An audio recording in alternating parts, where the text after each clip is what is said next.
We go now to Representative Liz Cheney of Wyoming, who joins us from Casper. Good morning to you, Congresswoman. Good morning, Margaret. Good to be with you. Have we reached the limit of what is possible to do here with sanctions, or is there something more you think would make a difference?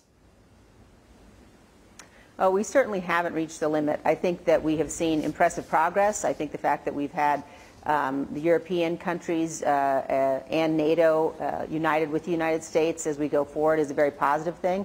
I do think we need to do more. I would like to see us move with respect to the Russian central bank completely. I'd like to see swift sanctions that don't leave any carve-outs. I'd like to see the oil industry affected. I'd like to see very clear that the United States ought to be looking at ourselves, frankly, as an arsenal of energy for the world, in the way that in World War II we were an arsenal of democracy. We ought to be an arsenal of energy. So we ought to be unleashing our own energy resources, our own energy production. We ought to stop the imports of Russian oil to the United States. So there's certainly more we can do. We ought to be sanctioning not just Putin, not just Lavrov, not just the oligarchs, but all of their families. This behavior, this aggression against Ukraine is something that the world simply cannot tolerate. So the sanctions ought to go further. As I said, we've made good progress so far. But do you agree with President Biden's strategy here that rather than go nose to nose with the Russian military, U.S. force should be completely off the table and that it should all be dependent on sanctions?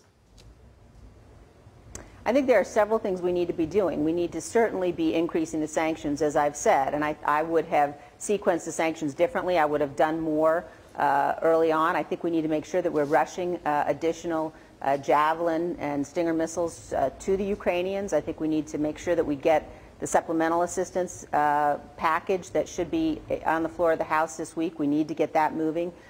We need to make sure that we are moving to deploy forces as we are in Eastern Europe.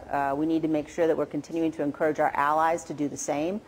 So I think there are a number of things we need to be doing that make very clear that the United States stands with Ukraine. And as you look at things like Vladimir Putin's threat, for example, this morning about his nuclear forces, that's something that we need to take seriously, but we also need to be clear that we're not going to be intimidated.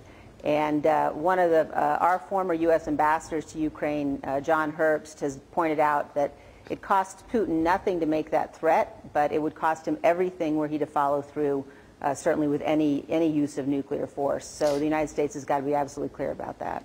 I'm going to ask you about where the conservative movement is these days with Russia. J.D. Vance, an Ohio candidate for Senate, said on a podcast recently, "I don't really care what happens to Ukraine one way or the other." Senator Josh Hawley of Missouri told CBS the U.S. should not send troops to any NATO country since the U.S. can't afford it. So there is this non-interventionist, isolationist movement that President Trump himself really endorsed with America First. I mean, how do you explain to voters why that view, Republican view, is wrong? Look, we've been down that road before. We've seen isolationism in both parties, and it's always been wrong and it's always been dangerous. America cannot defend and maintain our own freedom and security if we think that we're going to simply withdraw from the world and not lead. We are watching today the brutality of Vladimir Putin as he attempts to invade a democratic, sovereign nation.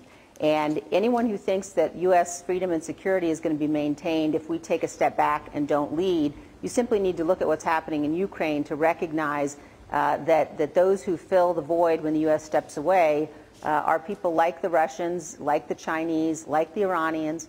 And so the idea that the world will be safe and that America will be able to be safe and free with an isolationist approach is wrong. It's also wrong morally.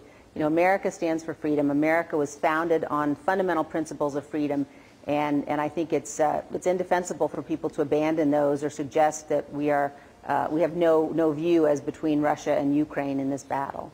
The first impeachment trial of President Trump was triggered from a complaint by a U.S. intelligence official who said that the president was withholding aid or threatening to Ukraine, to President Zelensky, in order to win political favors. Do you regret your no vote then? Do you view what happened then differently now?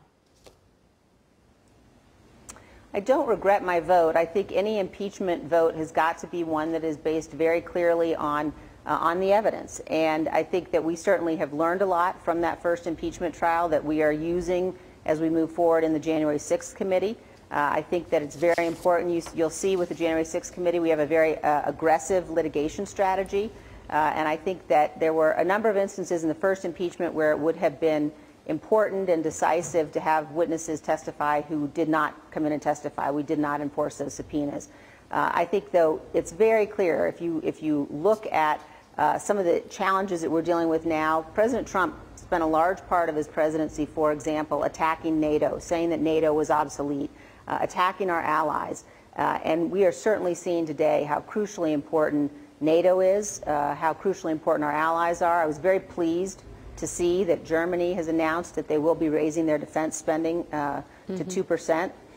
One thing that President Trump got right was increased spending for the military. And it's very important for us, especially as we look at the challenges now, as we look at Putin's nuclear threat.